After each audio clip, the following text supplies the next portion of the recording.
Hello and welcome to Inside the World of Box Lacrosse. This is our new summer edition of ITWOBL. I am your host, Trevor Butz, joined alongside my man, Greg Beecher, and this should be quite an entertaining episode. We're going over some of the action around the Can-Am Lacrosse League and the First Nations Junior B Lacrosse League. We have a lot of games that have happened throughout this season so far and a lot of games coming up. It should be an exciting season here as you get a look already at the Can-Am standings so far this season. And I don't know about you, Greg, but is there anything looking at that really stands out to you right now? Yeah, when I watch it, I see Allegheny having to forfeit that game to Tonawanda being a deciding factor. I honestly, I see the Tonawanda's in charge of their own future is basically how I would say it. If they want first, but I do see it looks like we've got a clear first and second kind of forming. The season's really short though, and then I kind of count it as a preseason because all it does is set up your home field advantage to get ready to go. But like Grand River, they played a lot of early games. They had no home games. They didn't have practice time on the floor. They were battling. Stamper will have a little bit better of an update with them. But the one thing they were really battling over, though, was the floor time. They had no floor time up there. So it kind of made things tough and kind of surprised to see Newtown below 500. Yeah, definitely tough for Grand River to get the floor time when they were trying to play at the ILA. I mean, you and I both know there's no shortage of lacrosse teams playing there. Yeah, so I've got my Chiefs t-shirt on now. So you've got Senior A, Senior B, Senior C, Junior A, Junior B, Junior C all playing there, plus all the youth games on top of the Can-Am teams trying to find some floor time. And you had their First Nations Lacrosse Junior League, which was in their division. They're the Six Nations Fire, but then the Grand River Warriors, they're the same program essentially. And they're now already at the Brampton Civic Center, so it'll be interesting to see how it plays out. Yeah, it'll be interesting. I've heard it's a really nice facility. A lot of the people with Grand River, I know, we're excited to be there, and it should hopefully prove to be a home field advantage for them as they try and battle back in this season. And now we shift over to the First Nations standings, and these are the standings in accordance with what the First Nations League has posted so far. So a lot of bit of a disparity there in games played right now for some teams, but right now it's been Tuscarora that's out in front, 5-1.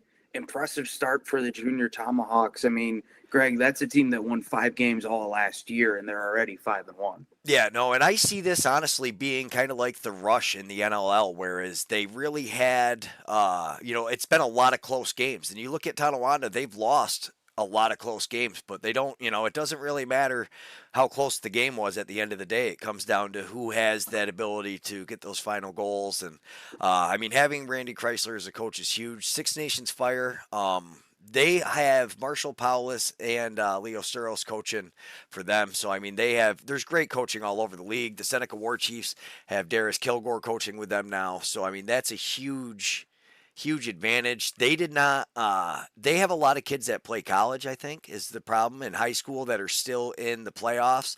So they've been struggling to get players there, is my understanding of what's been going on with the War Chiefs. And the Arrows, though, again, another one of those teams that, like, when you watch that Tuskegee game, man, have they come a long way. What do you think about that Arrows team compared to last year?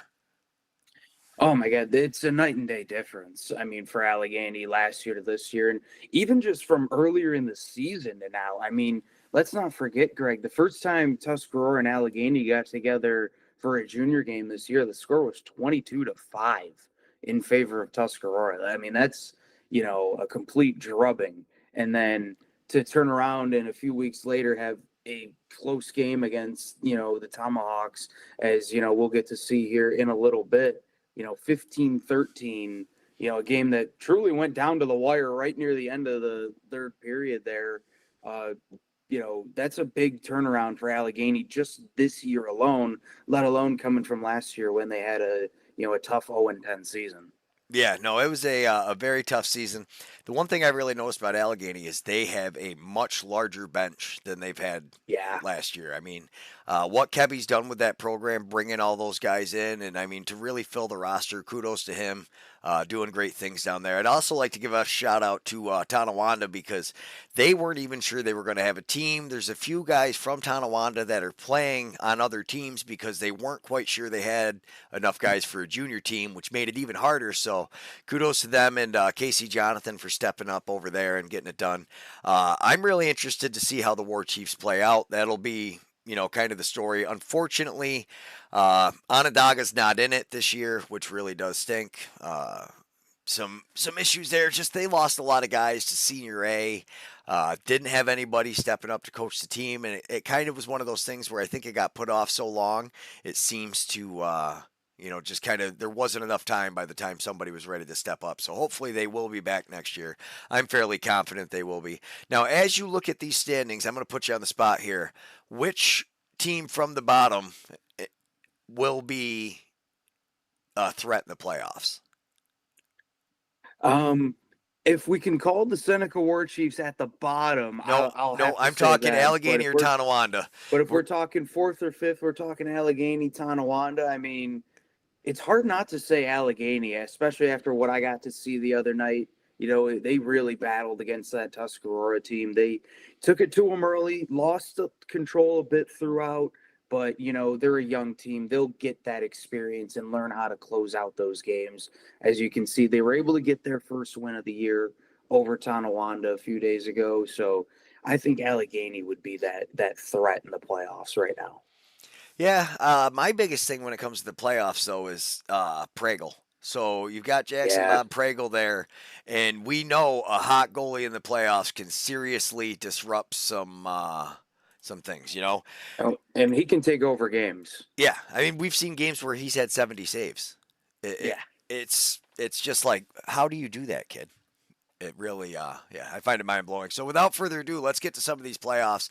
Trevor, kudos to you. We've got a little glitch in the highlights, but with a hiccup, you didn't let it stop you. You were able to get the game up, and beautiful thing. So there's no commentary on the first one, and then I'm going to actually have your commentary muted so we can talk over the top of it.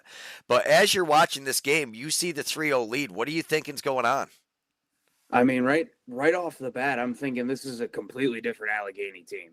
Because they, like I said, they scored 5 goals the last time they played Tuscarora at home entirely, and they're up to 3 already in the first couple minutes. So they're right, from the opening whistle, taking it to the Tuscarora team. But Randy Chrysler fired up his squad. He's not going to let his team go, in their own barn, have the score get run up on him that early in the game. He shook things up. It was giving the team some pretty strict and heavy instructions over on the bench, but you know what? They listened, they responded, and you could see there they were able to get their first goal of the game and cut the deficit to 2, but quickly back the other way. Allegheny And adds that to was it, my 4-1. thing is really when you see that at that point, you're thinking, oh man, if Allegheny keeps answering like this, they're not going to give Tusky a chance to get in there. But yeah, kudos to them to staying in and working hard. And it really seems like the hero of the game for them was probably Gainsworth. Oh, big credit, all the credit going to Jake Gansworth. I really liked his play that game. I had him down as having at least 4 goals in this game. He was shooting the lights out. But we also can't talk about enough the play of someone like Cameron Viavata for them in transition. Him and Jet Richardson, in my opinion, are a dynamic duo for Tuscarora moving up the floor. They can get up the floor in a hurry. They pass well, and they can finish here, as you'll see Viavata right there, create the opportunity, as he's always a threat along with Jet as well. Yeah, no, they are in phenomenal shape. And I mean, that right there, they called it crease, but that's just a prime example of their D transition guys get up the floor. It's good chance creation. They're still down by 3 at that point, very early on in the game, but to be getting those chances already in transition was a good sign for Tuscarora. So who was playing in goal for Allegheny? So Allegheny had a Mogi Buffalo in between the pipes. Very talented young man. Got to talk with his dad for a little bit after the game. And he was impressive player. He took away a lot of big scoring chances for Tuscarora. I mean, I don't have the shot counter, but I imagine it would have to be upwards of 50, 60 shots he was seeing, as the junior Tomahawks, once they got in their flow and got more comfortable out there, they really started to, bring the heavy hitter shots, and they let Buffalo see some good ones, as you can see here right off the draw. Well, and that's the other thing. So the Tomahawks have multiple face-off guys. Yeah, there was no Jake Bush in that game. He was Uh-huh. somebody we got to see earlier on in the season. He really dominated the draws when I've gotten to see him play this year, and he's a threat right off the draw too. His field experience playing at DUville, knows how to, play in a lot of space out on the field, but he can really play in these close corners as well in the box. He's somebody that I thought really was impressive, but didn't get to see him at this game, but Tuscarora still did well off the draws. Yeah, and so when did I noticed that Gavin Sauer's in that now, and really, so we see leaving this first period that it's going to be 6-6, and Sauer does a good job keeping this one out. Yeah, Tanyan Davis did get the early hook from Coach Chrysler. It was not his best day. Not really his fault. There were a lot of point blank chances, but sometimes you just got to pull your goalie to try and spark your team. Yeah. It's not always, Well, they did the the opposite fault thing of the in goalie, Tonawanda but when I was there. They started with Sauer. Davis came in. They rallied around him, and they were able to get the win. So, I mean, the same, like you said, it's not always the goalie as much as it is a rally because, honestly, the defense, when they see the goalie get pulled, the defense has got to feel like, man, we let him down. yeah, oh, definitely. You see your goalie make the long walk to the bench like that, all by himself, head down. You're gonna think, yeah, we're partly to blame for this. He's got to go take a seat and is out of the game, and we got to step up and help. Gavin coming in now, so that the same thing doesn't happen to him in a little bit.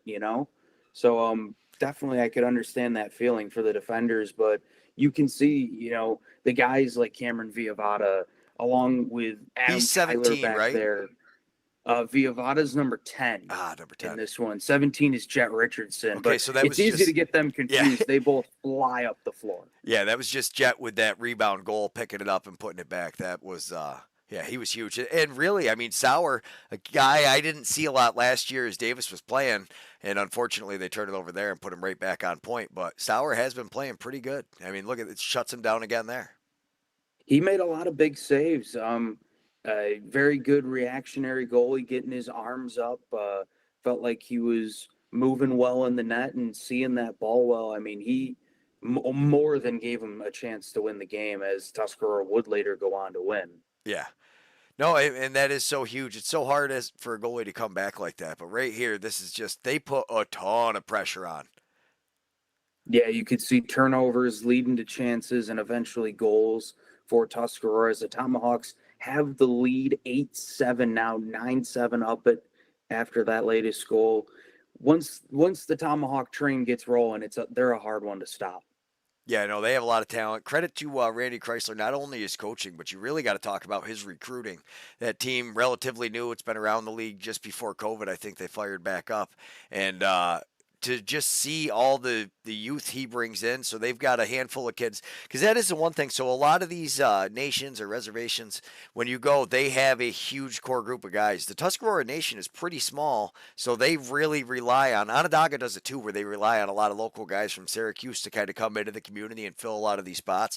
And it's these youth programs, I think, really being welcoming and being great ambassadors of the sport and getting these guys in. There's, yeah, again, Jet. I mean, and he just steps in and shoots it. And that's a D guy going up the floor who can do that. He really can play both ends. And then, yeah, talking about the youth development for Tuscarora, I mean, it's huge for these teams. You got to start all the way at, Tykes, the little kids out there. Sticks are longer than they are. Yeah. That's where you got to start. And those kids hopefully will love the game and stick with it over the years. And eventually we'll be at this level playing juniors for you, and hopefully we'll go on to be great senior players. But that's where it all starts, and it's key for Tuscarora and a lot of these teams. Yeah, no, that is huge. But I mean, yeah, Tusky offense, you're just seeing like opportunity after opportunity. Being able to keep a D guy on the floor or a guy on offense that you know can come back, that is such an advantage for these teams to be able to do. There's Hayes again. And either of those two guys that we've talked about, a lot, in Cameron Villavada or Jet Richardson, I think could play multiple shifts on offense and wouldn't look out of place at all. They are truly like two-way players, and they are definitely somebody that I'm sure Coach Chrysler's happy to have. Oh, absolutely. Nice move there onto the inside, though. Yeah, it's I don't know, when you watch this junior team too, and part of these games as you wonder through how well did they travel. So when you see the early season record, how much of that team was put together? And I Right. love that he And shoots it, like gets in his own that rebound. first game, when Allegheny came up to play Tuscarora, they were very short on runners, as you probably remember, and they got tired quickly, and it led to, a blowout of a game. This one, anything but. No, and what a play that was. I had to watch that one again. Just a swim move over the top. So Whoop. nice you got to watch it twice. Yeah. There was some very pretty goals in this game, That that's was for sure. Brendan John's goal, I believe. I believe that was his hat trick goal. He was, very impressive for Allegheny in this one. I really liked his game. Somebody else that I thought really took over for Allegheny was Colin Duncan. He had a very impressive game. I have him as having at least 4 goals. I wouldn't have been surprised at all if he got 5 or 6, even if I just missed a couple, because he was all over it in Yeah. that game.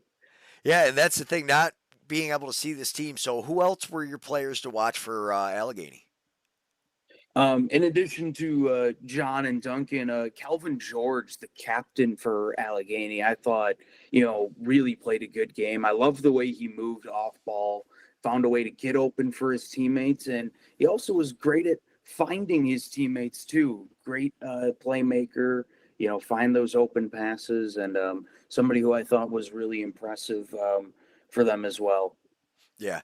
I mean, and when you talk about this, so like Rudy George is one of my favorite. I believe it's his nephew, that guy playing for the juniors. But I get it screwed up sometimes, so don't 100% quote me on there. Hey, what's up, Josh? We got Josh in the comments, Blue Squatch member. We appreciate having him. This is our new ITWOBL summer edition where we go over all this stuff, and I feel like it's hard when you talk about Tusky because you almost always feel like you're leaving somebody out. And Gainsworth always seems like that guy. He just quietly somehow gets 4 goals, 3 goals. He's left alone on the crease. Really a phenomenal player. I love watching him play, but I think he is the leader that offense needed because even though he has 4 goals, you still see him setting things up, telling guys where to go, always in the middle. That's something else Tusky does good. They do not stand still on offense. Constant movement, constant ball movement as well. Jake Gansworth doing everything his team asked of him, really going in, willing to set the picks, obviously going to take the big shots, but he's always looking to set up his teammates as well. And, this is Tuscarora team was short a few of their big players. No Landon Johnson in this one. I mentioned already no Jake Bush, no Cal Anderson either for Tuscarora. So, Cal there is were such a big body up there too that he really that makes a big difference. Now you got to tell me who is 14. I don't want to screw this up. 14 is Matt Jones. I thought all right. Jones, So this goal from Matt Jones, you're like, oh yeah, there was a really nice behind the back goal. I was like, oh, you mean the game winning goal? yeah, just that one, yeah. Matt Jones, what a time to break that out. Tied up at 13, 6 minutes or so to go. Pick up the loose ball right on the crease. Says, I'm gonna, you know what? I'm gonna do Chase Fraser imitation here. Go BTB. Beats Buffalo, who was caught out a little bit. He Right into still the gets a open piece net. of it What a though. finish. Yeah, you still see he gets his hand on it. Buffalo does. It knocks it down. He was that close to stopping it. And I want to believe though, so Jones, kudos to him. Highlight goal. You made the Instagram. Congratulations. If he makes that save, Randy Chrysler is going to tear him a new one when he gets to the bench because it's like, why did you not shoot it? A quick stick. But that being said, it is a thing too. If it wasn't sitting in your stick right, only the player's going to know that, right? He knows if he doesn't feel it right, so he has to do that extra, and now he's past it. So kudos to him. I would say this one's so nice we need to see it thrice, but Oh, absolutely. I oh my mean, goodness. and like you said, sometimes it just doesn't sit in that stick right because that's a quick, bang bang play. Like that is immediate, pick it up behind the back shot, Yeah. and it just all seemed to go well there for the Tomahawks, for him and Matt Jones. You know, fluid motion, and it works out for Tuscarora. They end up getting the win 15-13 in what was a thrilling junior game. Yeah, no, absolutely. It's I tell you, it's the junior league for me is really where it's at. We've had some requests for it. Appreciate having me here. Can't get rid of. We absolutely love having you. Yeah, the BTB is the Dyson Dyson Williams thing. I don't know. I think Dyson stopped playing way too long ago for us to remember that. So we have to give Fraser the credit on this one. As much as I do not like, kudos to the Bandits team. So I'm not going to say Chase Fraser of the Buffalo Bandits. I'm going to say Chase Fraser of the Allegheny Arrows is who he was trying to imitate. But you mean Chase Fraser of the back-to-back world champion Buffalo Bandits? All right, I got to give you that one. I can't even argue with success. I got to say honestly, our Firewolves. We might as well touch on this now. Biggest disappointment to go from second to not making the playoffs. I single-handedly blame Leo Sturos not being on the team for that. I think they were missing that grit. Grennan too, though. And how cool is it now? We're watching Nathan Grennan in Tonawanda. I can't believe I don't have any of his highlights queued up or any of the seniors queued up for this. I really let us down, guys. Next week's show is going to be way more.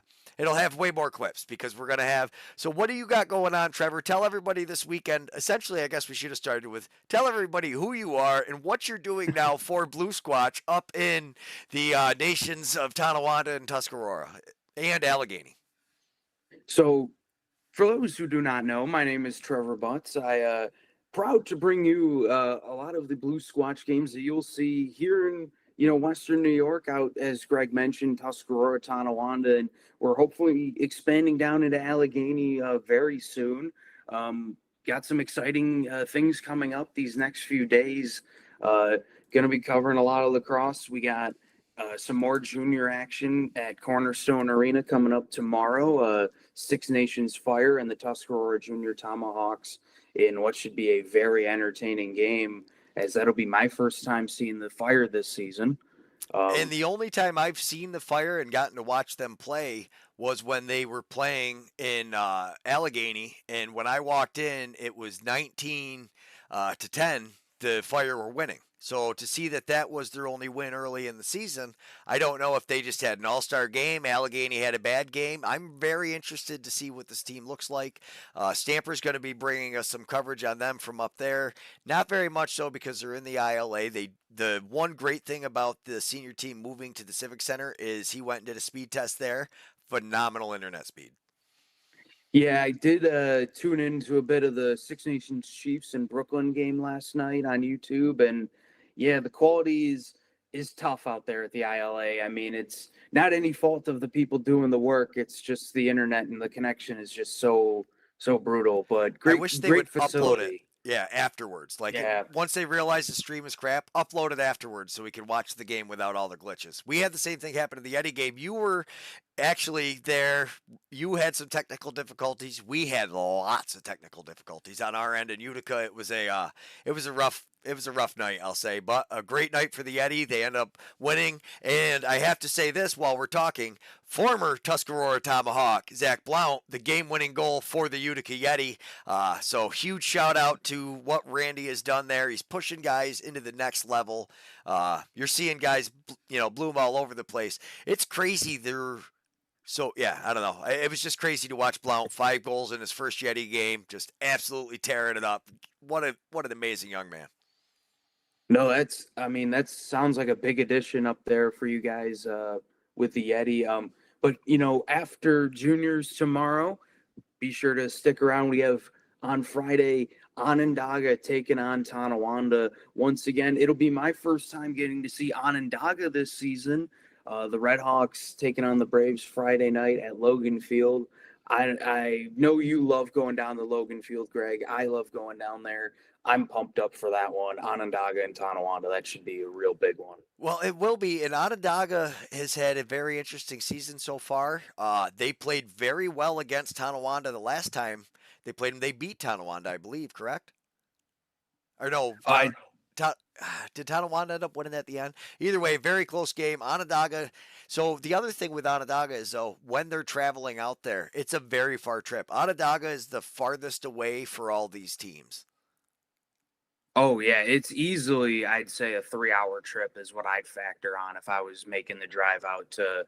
I know Tuscarora's not in the league anymore, but if they were coming out to Cornerstone or really even to Tonawanda, I'd factor 2.5, 3 hours, and then when they got to go up to Six Nations or technically now Brantford for their games against Grand River. I mean you're talking about a 5 hour trip once you Yeah. get up into Canada and the border and everything. It's a long journey for those guys and going down to Allegheny, I don't imagine is much shorter. So No, it's Allegheny. definitely a distance and makes those away games a challenge. It does, and it'll be interesting to see how they travel. Really excited to get Onondaga on our first Blue Squad stream of 2025. It's been unfortunate we haven't been able to line it up. We were going to go try to get their game last weekend, but we were there. So then after that, the camera will be ordered tomorrow. Unfortunately, B&H is observing Shabbos, so there's nobody working yesterday or today. But we will have a brand new camera, which means the video will be even better. The scoreboard camera will look way better. And yeah, super excited for this weekend. When not watching Blue Squatch Productions, tune into the Utica Yeti channel as we have nonstop lacrosse action as well. Friday night, we will be in Utica as they take on the Oswego Riverhawks. So the Oswego Riverhawks, that's a team we actually, at the last Braves game, there was a guy from Oswego talking to us there. So super excited to get to see all those guys again. There's so many great guys with the program. Then we're heading to Massachusetts for Saturday. So while you're in Logan Field, we're going to a brand new facility in Holyoke and checking that out. It'll be interesting to see how it turns out. So your players to watch for the weekend, Trevor, in the First Nations game with Tonawanda. I know you won't have much to watch for Six Nations as you haven't seen it a lot yet, but who are you saying is the player to watch for Tuscarora? Well, first I will say Onondaga did beat Tonawanda, in case you were wondering Yes, earlier thank in the you. year. I had to go check that for you. It was a 13-12 win up at Onondaga. So that was, an exciting game. Player to watch for Tuscarora. I mean, in that, coming up into that junior game, I mean, how can you not say Jake Gansworth after his performance? I mean, he took the game over as we were talking about, a true leader of men on the floor, a captain on this Tuscarora junior team. I'd say undoubtedly Jake Gansworth is my player to watch. And then if I was to throw in maybe somebody else that I thought really had a good game, obviously Matt Jones with his BTB goal, but he, was doing a lot of good things on offense throughout the game that isn't going to show up in the highlight reel. So look for him to, have those good looks and maybe have those chances start finding the back of the net more consistently. Him and Mike Hayes as well. Those guys are players you really got to keep your eye on for that Tuscarora team. Yeah, and the one nice thing though that they have is no matter what, those guys are gritty enough that they're going to get the ball in the corner. That's the problem when you have some of these guys that score goals. You sometimes miss things on offense. You know, a guy that is willing, has the super soft hands, hasn't always had to be the guy that goes into the corner and get the ball. So to have those guys still be able to do that and do so much for the offense, even when they're not finding the back of the net, is huge. I think when as far as your game this weekend, though, with the seniors, I really think it's going to come down to that D transition and how they push the pace, and also who's playing goalie for Onondaga because that can make a huge difference. I know the last time they played Onondaga, they did start Jackson Bob Pregel, and Wayne ended up coming in. I believe they split the game basically half and half. So interesting to see if Wayne starts or who's going to start for them. But as Josh, is acknowledging, we love the Gremlin, all of us Albany fans. He's always our guy to watch because he's doing so much out there. But really, I would expect, I don't know, Owen Hill is the guy I would say, like, not everybody knows who Owen Hill is that doesn't follow the Can Am, but man, is he a grinder and can he finish? And Gates, I mean, obviously goes without saying. So, yeah, there's so many guys when you talk about that team. My biggest thing with watching Onondaga, though, is I don't know who's on that team this year. So it's really hard to tell. We just played the Oneida team with Utica. There was a few Onondaga guys there that kind of surprised me. So it's like, oh, okay, who are they playing for? So not quite sure how that's going to play out, and I think it really depends on which team shows up. But yeah, I mean, if Onondaga's got their guys, they're going to be a tough team to beat. Yeah. They're when they're got everybody in a well functioning, well rounded unit. They're a tough team to beat because there's a ton of passion up there at Onondaga. All those guys, love playing and fighting for that, the logo on the front of the shirt, that is really what matters a lot up there and it really makes a big difference. And, that passion and pride that they bring to every game, really stands out. And if they're able to get all their guys together, they can make it a challenge for Tonawanda in this game. But Well, I would give the slight edge to the Braves right now.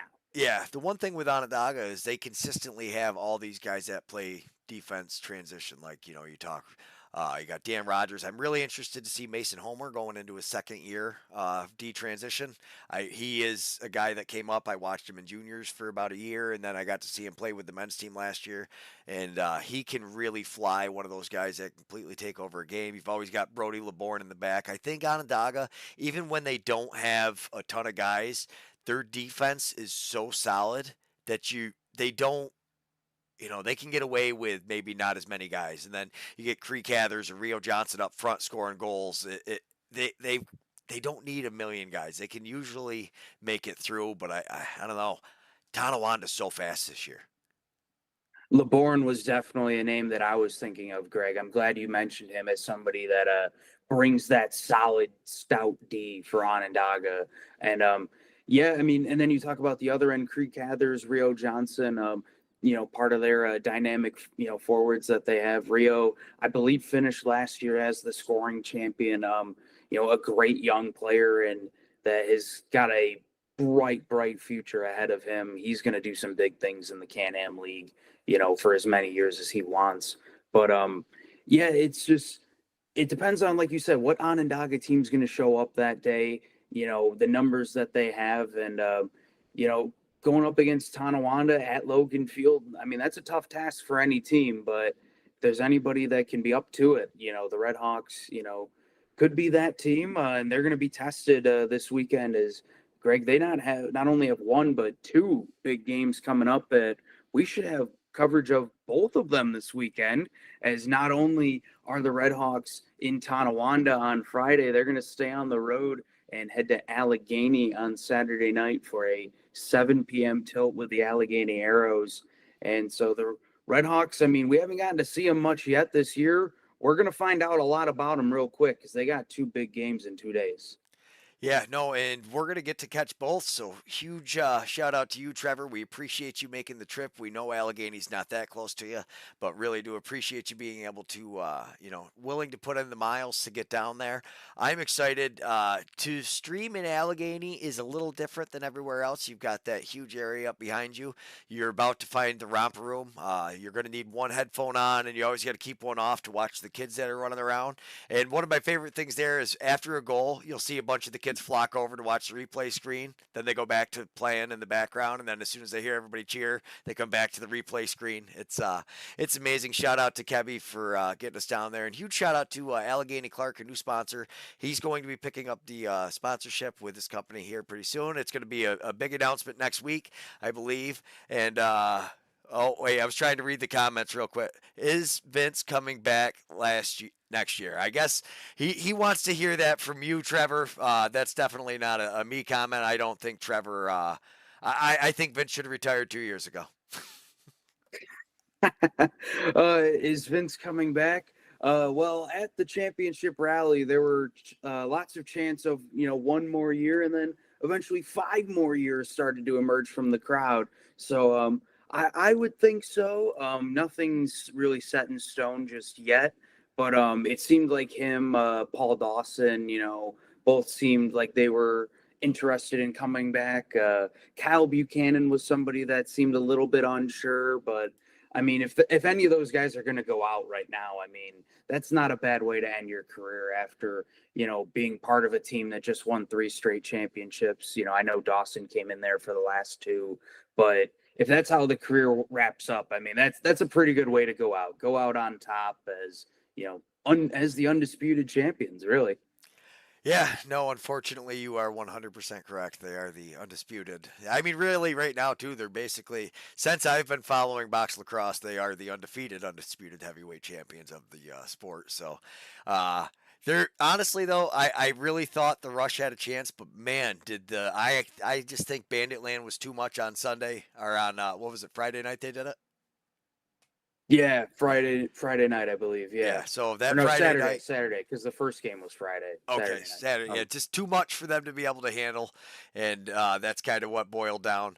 But yes, tune into Trevor all weekend. And Trevor, tell everybody where they can find you on social media so people can follow you if they want to shoot you messages, or especially one thing Trevor does that is so much better than what I'm capable of doing is the research and the history of these guys. So he puts together these little packets before we get to the game with like where guys played, what the stats are, standings, and all of that. So if you guys have any tidbits, definitely get a hold of Trevor, and he's going to tell us where to find them. Yeah, I mean, I love going through, make the rosters, of course. It's not going to be able to see it much, but try to detail out as best I can with positions, names, numbers, whatnot of everybody.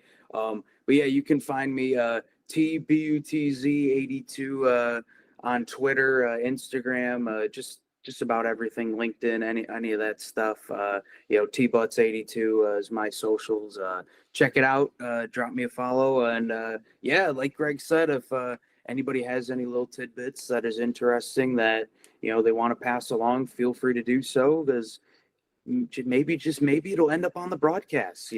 Well, and I love honestly, using we talked about the two information like minute that. drill that we were going to do, so maybe somebody in the comments should nominate who we should be doing the 2 minute Yeah. drills with. So, yeah, I'm excited for that and can't wait. Until next week, everybody, we'll talk to you then. Thanks and tune in all weekend for live box lacrosse on Blue Squatch Productions.